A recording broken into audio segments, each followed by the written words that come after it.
Hi everybody, what's shaking in Nana's kitchen? Well, look who stopped by today to hang out with me and just in time for happy hour. It's my friend, an all-around amazing human who does wonderful things for her community, Rachel Hermansen. Hi, Rachel. Hi, Nana. Thank you so much for your Oh kind my and generous goodness. introduction. I'm so happy to be here in your kitchen. Same, my pleasure. I'm so excited to talk about mutual aid. Same.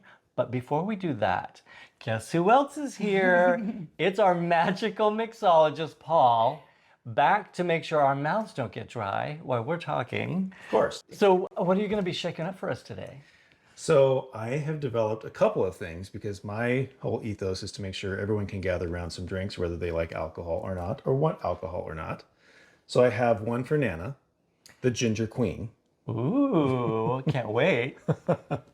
And then I have a Ginger Sparkler for Rachel. Oh, I'm so excited. That sounds delicious too. I'm very excited. Well, you get to work over there. Rachel, let's just dive in. Let's talk about what you're doing to actively help our community and help take care of people. Absolutely. So currently, I'm working with a group of individuals, and we are preparing and serving a weekly lunch to the individuals in the Safe Rest Village in North Portland. There are about 60 individuals that are living there, and every week we're preparing a lunch for them. We're making burritos and bringing snacks and beverages and supplies and some basic items to meet common needs. Sure, that sounds amazing. So you bring other things like clothing or things like that? Yeah, and harm reduction supplies. So we've always got Narcan, we have safe use kits, hygiene products, things of that nature. One of the main differences between mutual aid and a charity is that a mutual aid organization or group will provide anything that anyone needs in the Absolutely. community. Yes. So you don't have to have qualifications or this is helping everyone. Yes. And charities will often have exclusions for certain kinds of people that they would help. Yes. Is that right? Absolutely. Yeah, it's very simple. We see needs and we meet them.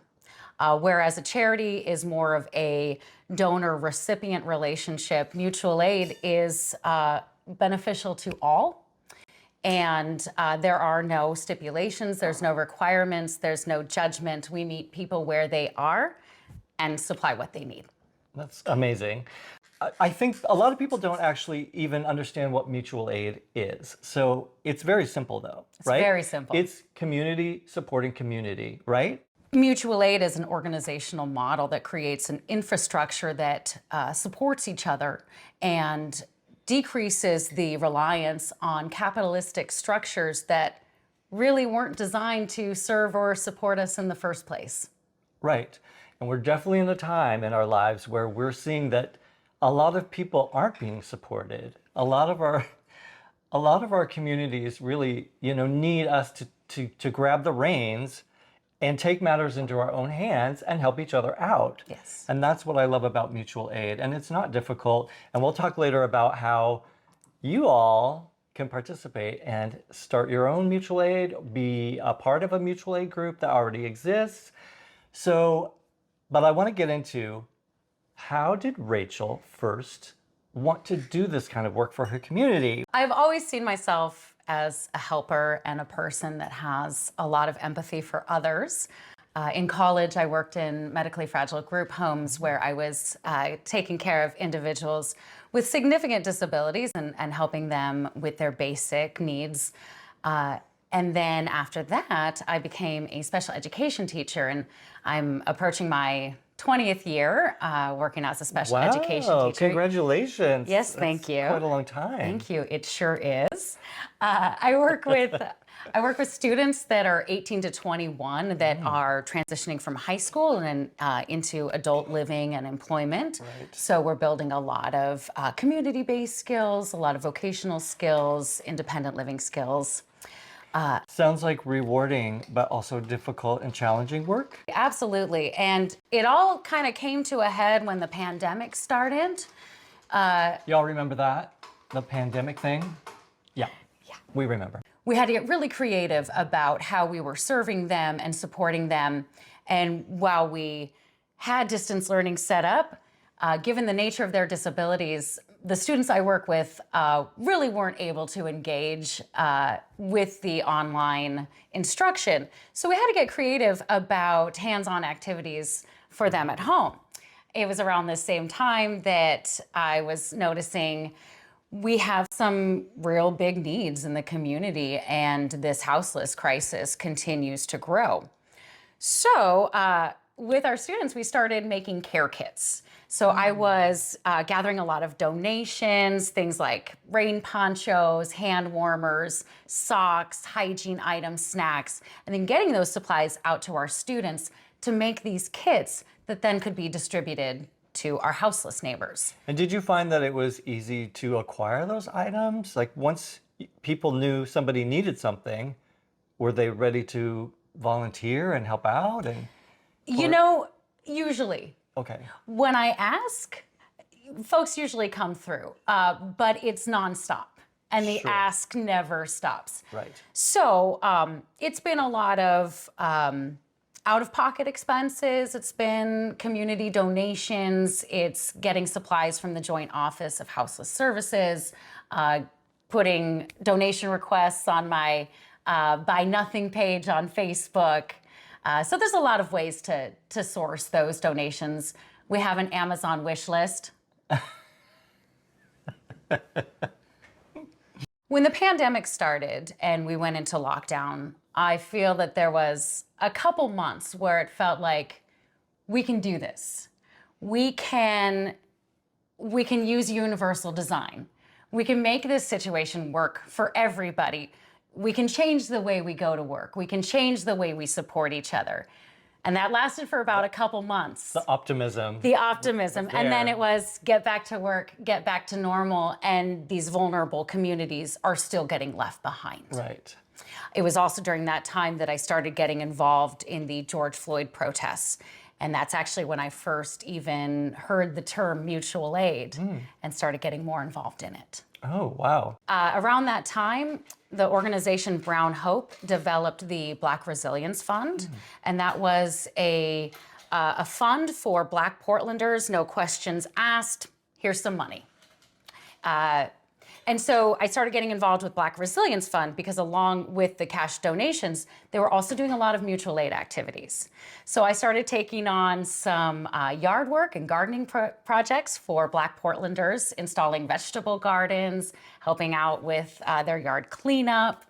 So that was another great way to get involved in mutual aid and help others learn how to grow their own food and support themselves. Right. And I think those kind of skills are so important to us now. And in an age where we've kind of lost track of all that, we've lost sight of all that because, you know, the big corporations are making it possible for us to survive without, well, survive. Yeah. We may have no nutrients left in our food, but we're eating it. But no, I think that's really important. And for me, one of the things that I find very important is still maintaining a connection with the earth, the planet, things that grow, nature. That's something that's very important to me. And I feel like it's such a wonderful way to build a community, to feed people, to grow things together. Absolutely. That's amazing. Yeah. So those have been some really fulfilling activities. Was also able to install gardens for some of my students during the pandemic, so they had some hands-on activities to work on at home.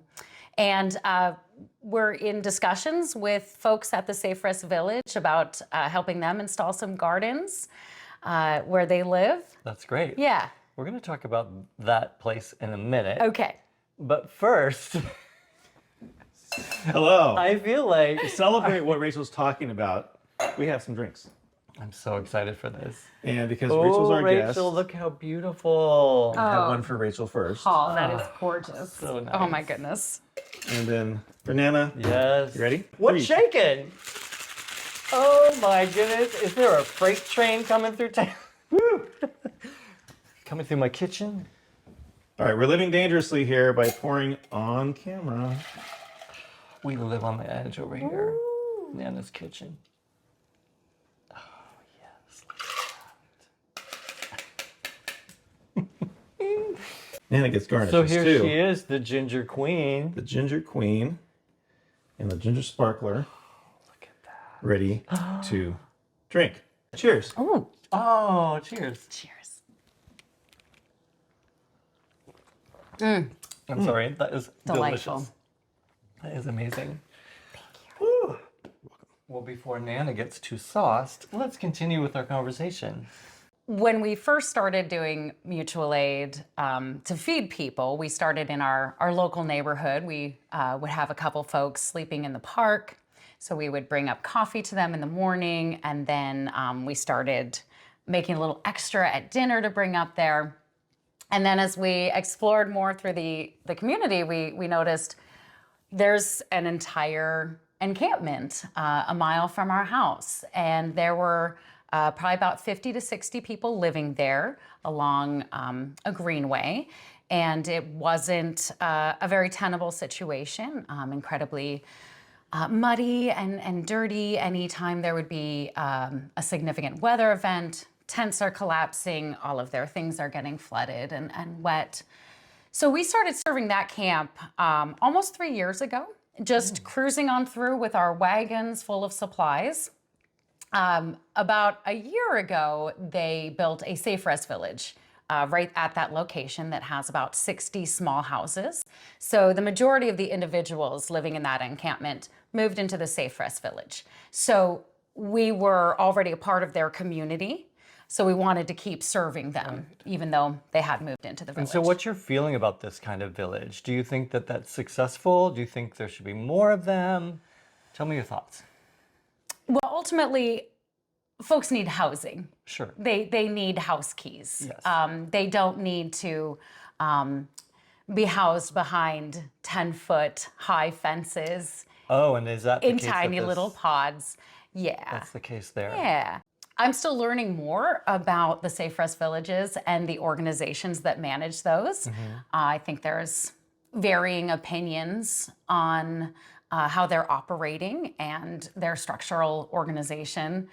Do you get the feeling that they're trying to hide them from the rest of the community? Like Absolutely. with fences that are high, like you're Yes. saying, it seems like Yes.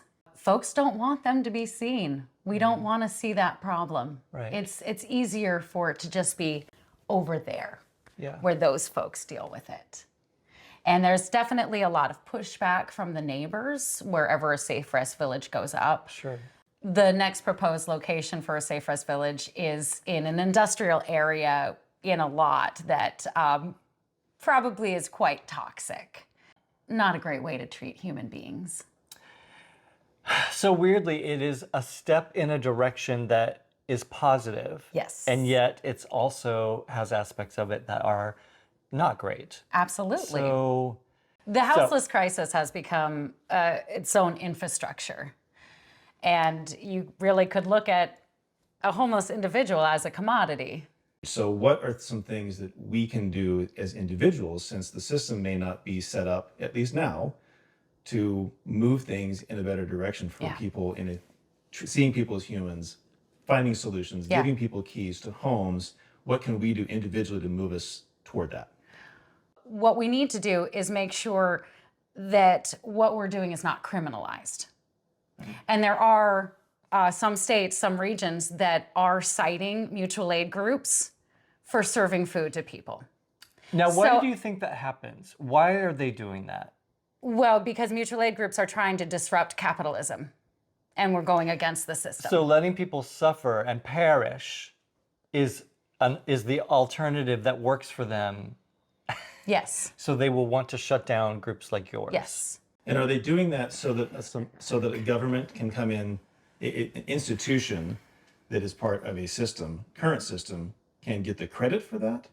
Or are they just not wanting the solution to be solved at all? Right. Do they want to be the saviors? Or they want to keep those contracts with their friends that are getting rich off of the commodity. So some grifting. Yeah, But there is a theme within many systems in our society that we don't want to fix things because people profit so much off of the problems. If we solved every problem, there'd be nothing to profit off of anymore.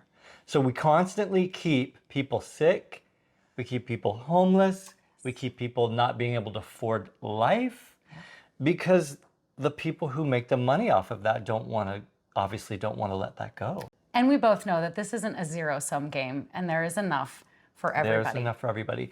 Which leads me to the idea that we need to take matters into our own hands. We can't wait for saviors to come along. We're always waiting for the right politicians to show up. And there are not enough of them. There are some great ones out there, but we need to do mutual aid. We need to take care of each other. Yes. And it's actually very simple. It's so simple. It's so simple. So tell everyone, how can we do it? What could we do? Where do we start?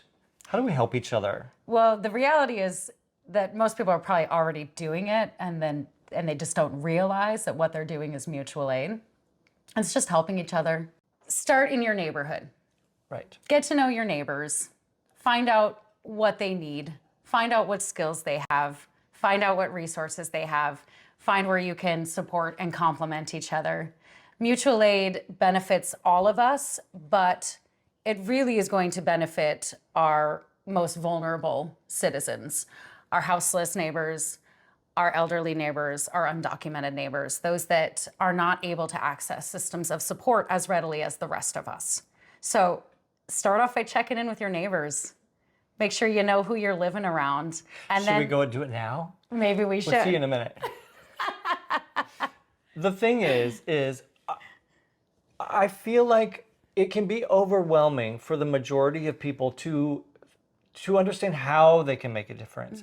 What can they do in the world when the systems and the government seems like something we can't tackle. We can't stand up to that. Yeah.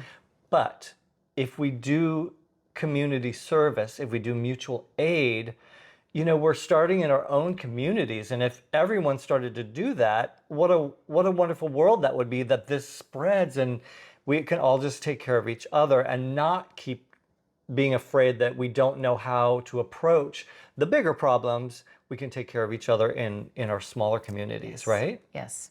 But if you're looking to get more involved with the houseless community, I might recommend checking for local mutual aid organizations in your area that you can get involved with.